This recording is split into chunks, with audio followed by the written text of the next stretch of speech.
ইস্তেমার ময়দান দখল নিয়ে জুবায়ের সাতপন্থীদের সংঘর্ষে নিহত 4। খুনিরা ছাড় পাবে না, হুঁশিয়ারি স্বরাষ্ট্র উপদেষ্টার। তুরাগ তীর ছেড়ে যাচ্ছেন মুসল্লিরা। 10 ট্রাক অস্ত্র মামলায় বাবুসহ 7 জন খালাস। সাজা কমলেও মৃত্যুদণ্ডপ্রাপ্ত 10 জনের। উলফা নেতা পরেশ বড়ুয়ার যাবজ্জীবন কারাদণ্ড। হিংসা নয়, 31 দফা বাস্তবায়নই হবে অন্যায় নির্যাতনের জবাব, বললেন তারেক রহমান। সরকার আন্তরিক হলে 4 থেকে 6 মাসের মধ্যেই নির্বাচন সম্ভব, মত নেতাদের। গুমের ঘটনায় ট্রাইব্যুনালে শেখ হাসিনার বিরুদ্ধে মাইকেল চাকমার অভিযোগ। প্রবাসীদের পাঠানো অর্থ লুটপাট করেছেন ক্ষমতাচ্যুত প্রধানমন্ত্রী, দাবি আসিফ নজরুলের। দেখছিলেন ক্রাউন 7 সংবাদ শিরোনাম। টঙ্গীতে বিশ্ব ইজতেমার ময়দানের দখলকে কেন্দ্র করে বুধবার তাবলিগ জামায়াতের মাওলানা জুবায়ের ও সাতপন্থীদের মধ্যে সংঘর্ষে 4 জন নিহত, শতাধিক মুসল্লি আহত হয়েছে। আহতদের অনেকেই ঢাকা মেডিকেল কলেজে ভর্তি করা হয়েছে। পরিস্থিতি নিয়ন্ত্রণে টঙ্গীতে 4 প্লাটুন বিজিবি এবং ঢাকা মেডিকেলের সেনাবাহিনী, র্যাব ও পুলিশ মোতায়েন করা হয়েছে। গাজীপুরের প্রতিনিধি মীর মোহাম্মদ ফারুকের পাঠানো তথ্য ছবিতে ডেস্ক রিপোর্ট। টঙ্গীর বিশ্ব ইজতেমা ময়দানে 29 নভেম্বর থেকে 3 ডিসেম্বর পর্যন্ত মাওলানা জুবায়ের পন্থীদের 5 দিনের জোর ইজতেমা সম্পূর্ণ হয়েছে। এরপর থেকেই ইজতেমা ময়দানে পুরোপুরি জুবায়ের পন্থীদের দখলে রাখা হয়। নানাভাবে মাঠ ছেড়ে দেওয়ার আহ্বান জানানো হলেও তারা তা মানতে নারাজ। এমন পরিস্থিতিতে রাত 3টার দিকে সাতপন্থীরা তুরাগ নদীর পশ্চিম তীর থেকে কামারপাড়া ব্রিজ সহ বিভিন্ন রাস্তা দিয়ে ইজতেমা মাঠে প্রবেশ করতে থাকে। এ সময় মাঠের ভেতর থেকে জুবায়েরপন্থীরা ইটপাটকেল নিক্ষেপ করে। জবাবে সাতপন্থীরাও পাল্টা হামলা চালায়। এক পর্যায়ে সাতপন্থীরা মাঠে প্রবেশ করলে উভয় পক্ষের মধ্যে ব্যাপক সংঘর্ষ বাধে। এ ঘটনায় নিহত হন 3 মুসল্লি, আহত হয়েছেন শতাধিক। কামারপাড়া ব্রিজ থেকে ওই মোড় পর্যন্ত মানুষে একদম ভরা ছিল। তো ওইখান থেকে আমাদের সাথী দেখে মাদ্রাসার ছাত্ররা ওই প্রথম গেটের ওই পাশে যেখানে বিদেশি মেহমানরা থাকে সেইখানে ছাদে উঠে আমাদেরকে ইট পাটকেল নিক্ষেপ করে। 4-5 জন ছেলে, ট্যাগার আছে, ট্যাগার সাথে যাওয়ার পথে সব করে যেন একটাই মারলো। তার গরু জব বলে যে রক্ত বের হয়, আমাদের সামনে রক্ত বের হতে থাকলো। আমাদেরকে গেট দিয়ে আটকে রেখেছে, আমাদেরকে মারছে। আমাদের কালকে 3-4 থেকে ওনারা এরকম জবাই করে দিচ্ছে, ওই যে গেটের মধ্যে জবাই করে দিচ্ছে। তাহলে এটা তো কাম্য না। মুসলমান তো মুসলমান ভাই এই জন্য মুসলমান কাটাকাটি করবে, এটা মুসলমানের চরিত্র না। যারা এটা করতেছে তারা বিন চরিত্রের মানুষ। এদিকে বুধবার সকাল থেকেই মাঠ দখলে রয়েছে সাত অনুসারীদের। ইজতেমা ময়দানেই 20 ডিসেম্বর থেকে 24 ডিসেম্বর পর্যন্ত জোর ইজতেমা করতে চান তারা। আমরা কামারপাড়া থেকে সুইচ গেট পর্যন্ত রাস্তার মাঝখানে রাতে ঘুমানোর জন্য আমাদের সাথীরা বিছনা করছিল। ওই অবস্থায় যখন আক্রমণ করলো, তখন ধাওয়া পাল্টা ধাওয়ার এক পর্যায়ে তারা যখন মাঠে প্রবেশ করলো, টিকতে না পেরে ঠিক তার পিছে পিছে আমাদের সাথেও প্রবেশ করলো। মামুনুল হক সাহেব এইখানে দাঁড়িয়ে এই বক্তব্য দিয়েছে যে তুরাগ নদী রক্তে লাল করে দিব, তবু টঙ্গী ইজতেমা ময়দান আমরা হাতছাড়া করব না।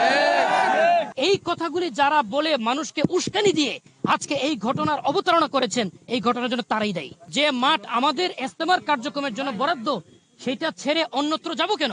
অতএব জোর এখানেই হবে ইনশাআল্লাহ। ইজতেমা মাঠে সংঘর্ষের ঘটনায় ঢাকা মেডিকেল সহ স্থানীয় বিভিন্ন হাসপাতালে ভর্তি রয়েছেন মুসল্লিরা। Sharmila Keya, Bangla vision news desk. Rohingya সংকট নিয়ে আন্তর্জাতিক সম্মেলনের আয়োজনে তার প্রস্তাবে মালয়েশিয়ার সমর্থন চেয়েছেন প্রধান উপদেষ্টা ডক্টর মোহাম্মদ ইউনূস। মালয়েশিয়ায় উচ্চশিক্ষামন্ত্রী সাক্ষাৎ করতে গেলে তার কাছে সম্মেলনের কথা উল্লেখ করে মিশরে অবস্থানরত ডক্টর মোহাম্মদ ইউনূস এর আগে বুধবার স্থানীয় সময় সকাল 11টায় কায়রো আন্তর্জাতিক বিমানবন্দরে পৌঁছায় প্রধান উপদেষ্টাকে বহনকারী বিমানটি। তাকে স্বাগত জানান মিশরের পাবলিক বিজনেস সেক্টর মন্ত্রী মোহাম্মদ শিমি। সফরের প্রথম দিনেই কায়রোতে সেন্ট রেজিস্ট হোটেলে প্রধান উপদেষ্টার সাথে সাক্ষাৎ করেন মালয়েশিয়ার উচ্চশিক্ষামন্ত্রী ডক্টর জাম্বরি আন্দেল কাদির। তারা মালয়েশিয়ায় বাংলাদেশিদের নিয়োগ, উচ্চশিক্ষার সম্পর্ক সম্প্রসারণ, রোহিঙ্গা সংকট এবং আসিয়ানে বাংলাদেশের যোগদানের সম্ভাবনা সহ দুদেশের পারস্পরিক স্বার্থের বিষয় নিয়েও আলোচনা করেন। D8 সম্মেলনের পাশাপাশি বিভিন্ন দেশের রাষ্ট্র ও সরকার প্রধানদের সাথে সাইড লাইনে বৈঠক করবেন প্রধান উপদেষ্টা। এছাড়াও আজ কায়রোর আল আজহার বিশ্ববিদ্যালয়ের শিক্ষার্থীদের উদ্দেশ্যে ভাষণ দেওয়ার কথা রয়েছে ডক্টর ইউনূসের। এদিকে প্রধান উপদেষ্টার প্রেস সেক্রেটারি শফিকুল আলম জানিয়েছেন, D8 সামিটের সাইডলাইনে বিভিন্ন দেশের নেতাদের সাথে আলোচনা করবেন ডক্টর মোহাম্মদ ইউনূস। বাণিজ্য সম্প্রসারণে মনোযোগ দেওয়ার পাশাপাশি ইউরোপীয় ইউনিয়নের বাইরে অন্য দেশেও নতুন বাজার খোঁজার চেষ্টা চলছে। D8 সম্মেলনে প্রধান উপদেষ্টা তরুণ উদ্যোক্তাদের নিয়েও কথা বলবেন বলে ব্রিফিংয়ে প্রেস সেক্রেটারি জানিয়েছেন। এখানে প্রফেসর ইউনূস যেহেতু বাংলাদেশ D8 এর বর্তমানে কারেন্ট চেয়ারম্যান, উনি হ্যান্ড ওভার করবেন চেয়ারম্যানশিপ ইজিপ্টের সাথে। আর পুরো সামিটটা হবে, সামিটের ফাঁকে ফাঁকে যারা লিডার আসছেন এখানে তাদের প্রায় সবার সাথেই কথাবার্তা হবে। D8 অনেকগুলো মেজরিটি মুসলিম নেশনগুলোর এটা একটা ফোরাম, সেখানে বাংলাদেশের অনেকগুলো কথা আসবে। বাংলাদেশের তাদের সাথে ট্রেড সম্পর্ক বাড়ানোর চেষ্টা করছে। ইউথ ক্যান বি, মানে ওরা নিজেরাই জব ক্রিয়েটর হতে পারে, ওরা যে শুধু জবের পিছনে দৌড়াবে তা না, they can be a entrepreneur and they can create jobs. আলোচিত 10 ট্রাক অস্ত্র চোরাচালান মামলায় মৃত্যুদণ্ড পাওয়া সাবেক স্বরাষ্ট্র প্রতিমন্ত্রী লুৎফুজ্জামান বাবর সহ 7 জনকে খালাস দিয়েছে হাইকোর্ট। আর উলফা নেতা পরেশ বড়ুয়াকে মৃত্যুদণ্ডের সাজা কমিয়ে যাবজ্জীবন দেওয়া হয়েছে। এছাড়াও মৃত্যুদণ্ডের সাজা কমিয়ে 6 জনকে 10 বছর করে কারাদণ্ড দিয়েছে উচ্চ আদালত। SM ফয়েজের রিপোর্টে বিস্তারিত। 2004 সালের 1 এপ্রিল চট্টগ্রামের ইউরিয়া সার কারখানার জেটি থেকে বিপুল পরিমাণ অস্ত্র জব্দ করে আইনশৃঙ্খলা বাহিনী, যা 10 ট্রাক অস্ত্র মামলা নামে পরিচিত। এই নিয়ে কর্ণফুলী থানায় অস্ত্র আইন ও বিশেষ ক্ষমতা আইনে চোরাচালানের অভিযোগ এনে 2টি মামলা হয়।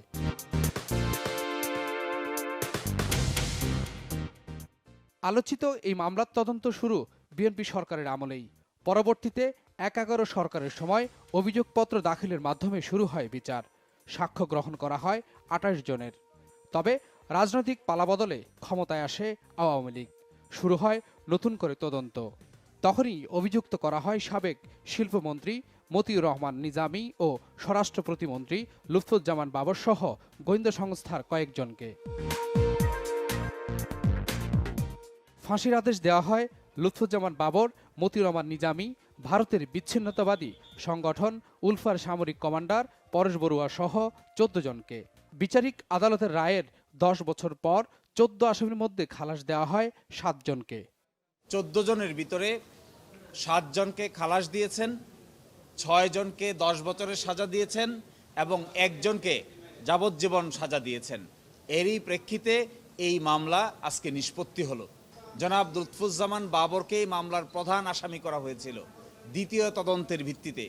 এই জনাব লুৎফুজ্জামান বাবরকেও আজকে খালাস দিয়েছেন, এই কথা বলে যে তিনি রাজনৈতিক উদ্দেশ্যের ভিকটিম, শিকার, এবং তার বিরুদ্ধে সুনির্দিষ্ট কোনো তথ্য প্রমাণ কেউ হাজির করতে পারেনি। মামলার রায়ে উঠে আসে রাষ্ট্রপক্ষের আইনজীবী, তদন্ত সংস্থা ও গোয়েন্দা সংস্থাগুলোর ব্যর্থতা। এই অস্ত্রগুলো কোত্থেকে এসেছে, কোথায় যাবে এবং এগুলোর বাহক কারা, এবং এটা যদি স্মাগলিংয়ের মধ্যে আনতে হয়, কারণ আমাদের প্রচলিত আইনে, বাংলাদেশের আইনে এটা এই স্মাগলিং যেটা, সেটা প্রমাণ হতে হলে দেখতে হবে যে কেউ আর্থিকভাবে লাভবান হওয়ার জন্য বা কোনো অর্থের কারণে এই স্মাগলিংটা সাধারণত হয়ে থাকে। কিন্তু এখানে ওই ট্রায়াল জাজ সাহেব ওনার রায়ই উনি দেখছেন যে না, এটা এগুলো পার্শ্ববর্তী কোনো দেশে পাচার করার জন্য এগুলো আনা হয়েছিল। তো কাজেই আমরা এটাই বলার চেষ্টা করেছি এবং এটা আমরা কোর্টের কাছে ন্যায় বিচার পেয়েছি, বিশেষ করে যারা খালাস হয়েছে তাদের বিষয়ে। নিরপরাধ কাউকে সাজা দেয়া কখনোই বিচারের উদ্দেশ্য হতে পারে না। মামলার তদন্ত ও বিচারিক প্রক্রিয়া নিয়েও প্রশ্ন তুলেছে high court. SM Foyez, Bangla vision, Dhaka. বিএনপির ভারপ্রাপ্ত চেয়ারম্যান তারেক রহমান বলেছেন, দলের নেতাকর্মীদের নামে মিথ্যা গায়েবী মামলা দেওয়া হয়েছে। অনেকেই হাতকড়া পরে বাবা মায়ের জানাজায় অংশ নিয়েছেন। তা সত্ত্বেও হিংসা নয়, 31 দফা বাস্তবায়নের মধ্য দিয়ে অন্যায় নির্যাতনের জবাব দেওয়ার কথা বলেন তারেক রহমান। রাষ্ট্র কাঠামো মেরামতের 31 দফা ও জনসম্পৃক্তিতে শীর্ষক টাঙ্গাইল, গাজীপুর মহানগর ও নারায়ণগঞ্জ মহানগরের প্রশিক্ষণ কর্মশালায় গতকাল প্রধান অতিথির বক্তব্যে এসব কথা বলেন বিএনপির ভারপ্রাপ্ত চেয়ারম্যান। তিনি বলেন, দেশ এবং দেশের বাইরে অনেক ষড়যন্ত্রকারী রয়েছে যারা চায় না দেশের গণতন্ত্র প্রতিষ্ঠিত হোক, দেশ রাজনৈতিকভাবে এবং অর্থনৈতিকভাবে স্বাবলম্বী হোক। বিএনপির প্রতি সাধারণ মানুষের আস্থা আছে উল্লেখ করে তা ধরে রাখার আহ্বান জানান তারেক রহমান।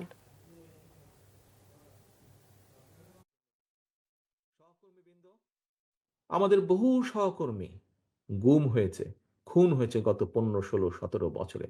জুলাই আগস্ট মাসে আমাদের 500 জনের উপরে নেতা কর্মী সারা দেশে আমাদের খুন হয়েছে।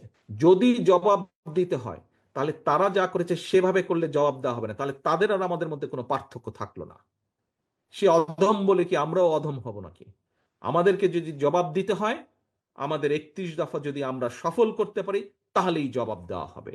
যারা দেশি এবং বিদেশি ষড়যন্ত্রকারী, যারা চায় না এদেশে গণতন্ত্র প্রতিষ্ঠিত হোক, যারা চায় না এই দেশের মানুষ রাজনৈতিকভাবে এবং অর্থনৈতিকভাবে সফল হোক, আমরা যদি 31 দফা সফল করতে পারি, তাহলে মানুষের ভোটের অধিকারকে প্রতিষ্ঠিত করতে পারি, তাহলেই তাদেরকে আমাদের জবাব দেওয়া হবে। ভোটের রোডম্যাপ নিয়ে বিএনপির যে প্রত্যাশা ছিল তা পূরণ হয়নি বলে জানিয়েছেন দলটির নেতারা। সরকার আন্তরিক হলে 4 থেকে 6 মাসের মধ্যেই নির্বাচন সম্ভব বলেও মনে করেন তারা। সংস্কারের কথা বলে ক্ষমতা দীর্ঘস্থায়ী করা চলবে না বলেও মন্তব্য করেন বিএনপির নেতারা। রিপোর্ট করছেন সিকান্দার রহমান। রাজধানীর বনানীর করাইল এলাকায় জিয়াউর রহমান ফাউন্ডেশনের উদ্যোগে মেডিকেল ক্যাম্প হয়। অসহায় দুস্থ মানুষদের এ সময় বিনামূল্যে চিকিৎসা সেবা দেয়া হয়। গণতান্ত্রিক যাত্রায় কোনো কৌশল প্রয়োগ না করতে অন্তর্বর্তীকালীন সরকারের প্রতি অনুরোধ জানান বিএনপির স্থায়ী কমিটির সদস্য সালাউদ্দিন আহমেদ। বিএনপির এ নেতা বলেন, ভোটের অপেক্ষায় আছে দেশের জনগণ, তাই যত দ্রুত সম্ভব প্রয়োজনীয় সংস্কার সেরে ভোটের আয়োজন করতে হবে। নির্বাচনের রোডম্যাপ জনগণ প্রত্যাশা করেছিলেন মাননীয় প্রধান উপদেষ্টার কাছে, এই অন্তর্বর্তী সরকারের কাছে। সেই প্রত্যাশা আমাদের পূরণ হয়নি। যে ঘোষণাটা এসছে গতকালকে প্রধান উপদেষ্টার পক্ষ থেকে তার প্রেস সচিব দিয়েছেন, সেটা ওনার ভাষণেরই একটি অংশ ছিল। আমরা সরকারি ঘোষণার সাথে একমত কিনা সেই বিষয়ে পরে কথা বলতে পারি, কারণ এটার সাথে যৌক্তিকতা যায় না। এদিকে সাম্প্রদায়িক সম্প্রীতি বিনষ্ট করতে ভারত সরকার ও সেদেশের মিডিয়ার অপপ্রচারের প্রতিবাদে প্রেস ক্লাবের সামনে সভা করে 12 দলীয় জোট। অন্তর্বর্তীকালীন সরকারকে অতীতে, বর্তমানে ও ভবিষ্যতে বিএনপির সহযোগিতার কথা জানান বিএনপির স্থায়ী কমিটির আরেক সদস্য ডক্টর এসজেডএম জাহিদ হোসেন। তবে সংস্কারের কথা বলে ক্ষমতায় থাকার প্রবণতা ঠিক হবে না বলেও জানান তিনি। অন্তর্বর্তীকালীন সরকার নিজেরা ঠিক করুন কে কোন কথা বলবেন, দায়িত্ব নিয়ে বলবেন। এক একজন এক এক কথা বললে মানুষের মধ্যে বিভ্রান্তি হবে। আমরা চাই আপনারা সার্থক হন, সফল হন। শেখ হাসিনা পালিয়ে যাওয়ায় বাংলাদেশের ওপর আধিপত্য বিস্তার করতে না পারায় ভারতের গাত্রদাহ হচ্ছে বলে অভিযোগ করেছেন বিএনপির সিনিয়র যুগ্ম মহাসচিব রুহুল কবির রিজভী। তিনি বলেন, কূটনৈতিক শিষ্টাচার লঙ্ঘন করে ভারত বাংলাদেশের বিরুদ্ধে বিষোদগার করছে। তারা মনে করে যে এটা চিরদিন আমাদের গোলাম হয়ে থাকবে, অনুগত হয়ে থাকবে। আমি ভারতের দিল্লির নীতি নির্ধারকদেরকে বলি, আপনারা যদি বাংলাদেশের স্বাধীনতা সার্বভৌমত্ব বিশ্বাস করেন, তাহলে আপনার ভারত থেকে বাংলাদেশের বিরুদ্ধে এত অপপ্রচার কেন? এ সময় ভারতীয় পণ্যে আগুন জ্বালিয়ে বয়কট করা হয়। একই সাথে নামমাত্র দামে দেশীয় পণ্য বিক্রির উদ্বোধন করেন রুহুল কবির রিজভী। সিকান্দার রহমান, বাংলা ভিশন, ঢাকা।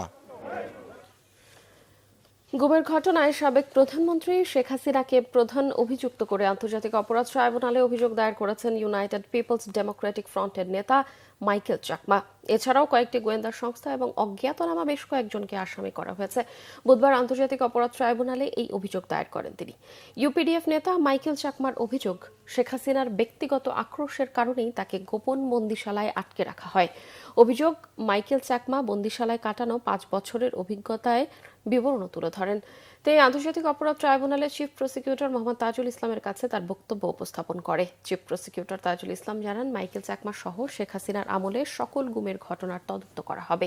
5 বছর নিখোঁজ থাকার পর গত 7 আগস্ট বাড়িতে ফেরেন ইউনাইটেড পিপলস ডেমোক্রেটিক ফ্রন্টের প্রতিষ্ঠাতা মাইকেল চাকমা। প্রবাসী কল্যাণ ও বৈদেশিক কর্মসংস্থান মন্ত্রণালয়ের উপদেষ্টা ডক্টর আসিফ নজরুল বলেছেন, প্রবাসীরা ইসলামী ব্যাংকগুলোতেই বেশি টাকা পাঠাতেন, আর ফ্যাসিস্ট শেখ হাসিনা ও তার ব্যবসায়ী গ্রুপ সেই ব্যাংকগুলোকেই লুটপাট করেছে। আন্তর্জাতিক অভিবাসী দিবস উপলক্ষে গতকাল রাজধানীর ওসমানী স্মৃতি মিলনায়তনে আয়োজিত অনুষ্ঠানে তিনি এসব কথা বলেন। তিনি বলেন, অন্তর্বর্তীকালীন সরকার দায়িত্ব নেয়ার পর 26% রেমিটেন্স বেড়েছে। প্রবাসীদের ভোগান্তি ও সমস্যাগুলো ভিন্ন ভিন্ন মন্ত্রণালয়ের অধীনে হওয়ায় সহজেই সমাধান করা যায় না বলেও উল্লেখ করেন তিনি। প্রবাসীদের পাসপোর্ট সমস্যাটি নিজ মন্ত্রণালয়ে না হলেও এই বিষয়ে সংশ্লিষ্ট সকলের সাথে আলোচনা করে সমাধান করা হয়েছে। এছাড়াও প্রবাসীদের বিনিয়োগের সমস্যার সমাধান অন্য মন্ত্রণালয়ের। অনুষ্ঠানে স্থানীয় সরকার মন্ত্রণালয়ের উপদেষ্টা আসিফ মাহমুদ সজীব ভূঁইয়া বলেন, জুলাই বিপ্লবের সময় যখন দেশের ইন্টারনেট বন্ধ করে যোগাযোগ বিচ্ছিন্ন করেছিল, তখনকার সরকার সেই পরিস্থিতিতে প্রবাসীরাই সারা বিশ্বে বাংলাদেশের চিত্র তুলে ধরেছিলেন। আমি তাদের থেকে অভিযোগ পেয়েছি যে সেখানে দীর্ঘসূত্রিতা হয় এবং অনেক ক্ষেত্রে হয়রানির মতো ঘটনা ঘটে। আমার আহ্বান থাকবে প্রবাসী কল্যাণ মন্ত্রণালয় এবং একই সাথে পররাষ্ট্র মন্ত্রণালয় প্রবাসীদেরকে এই সেবাগুলো দেওয়ার ক্ষেত্রে যেন কোনো প্রকার দীর্ঘসূত্রিতা কিংবা হয়রানির মতো ঘটনা ভবিষ্যতে আর না ঘটে। আমাদের সরকার দায়িত্ব নেওয়ার পরে পূর্ববর্তী বছরে এই সময়ের তুলনায় আমাদের রেমিটেন্স 26% বৃদ্ধি পেয়েছে। আপনাদের সবার প্রতি বর্তমান সরকারের পক্ষ থেকে, বাংলাদেশের মানুষের পক্ষ থেকে গভীর কৃতজ্ঞতা জানাচ্ছি। ওনারা দুঃখ করে বলল যে প্রবাসীরা সবচেয়ে বেশি পছন্দ করে ইসলামী ব্যাংকগুলোতে টাকা পাঠাতে, আর ফ্যাসিস্ট হাসিনা সরকার লুট করার জন্য বেছে নিয়েছিল ইসলামী ব্যাংকগুলোকে। 6টা ইসলামী ব্যাংক থেকে আপনারা জানেন হাজার হাজার কোটি টাকা পাচার করেছে তাদের প্রিয় বিজনেস গ্রুপ। পরিবেশ, বন ও জলবায়ু পরিবর্তন বিষয়ক উপদেষ্টা সৈয়দা রিজওয়ানা হাসান জানিয়েছেন, অবৈধ ইট ভাটা সহ পরিবেশ দূষণে দায়ীদের বিরুদ্ধে শনিবার থেকেই অভিযান চালাবে টাস্কফোর্স। বুধবার রাজধানীর BIISS মিলনায়তনে জলবায়ুর ক্ষতি মোকাবেলায় বৈশ্বিক দর কষাকষির চ্যালেঞ্জ ও সম্ভাবনা বিষয়ক এক সেমিনারে এই তথ্য জানান তিনি। উপদেষ্টা জানান, জলবায়ু তহবিলের অর্থ সঠিক খাতে খরচ না হওয়ায় সহযোগিতা কমিয়ে দিয়েছে উন্নয়ন সহযোগীরা। তিনি জানান, একবার ব্যবহার হয় এমন প্লাস্টিকের ব্যবহারে নিরুৎসাহিত করছে সরকার। কার্বন নিঃসরণের জন্য শুধু অন্যদের দায়ী না করে জ্বালানি সাশ্রয়ী ব্যবহার করে লাইফস্টাইলে পরিবর্তনের তাগিদ দেন উপদেষ্টা। দেশের 30% বায়ু দূষণের জন্য ভারতকে দায়ী করেন তিনি। ভয়াবহ দূষণ বন্ধে ইটভাটা ও স্টিল মিল কারখানা কিছুদিন বন্ধ রাখার পক্ষেও মত দেন পরিবেশ উপদেষ্টা। সংবাদ শেষ করব ক্রাউন সিমেন্ট শিরোনামগুলো আরও একবার জানিয়ে।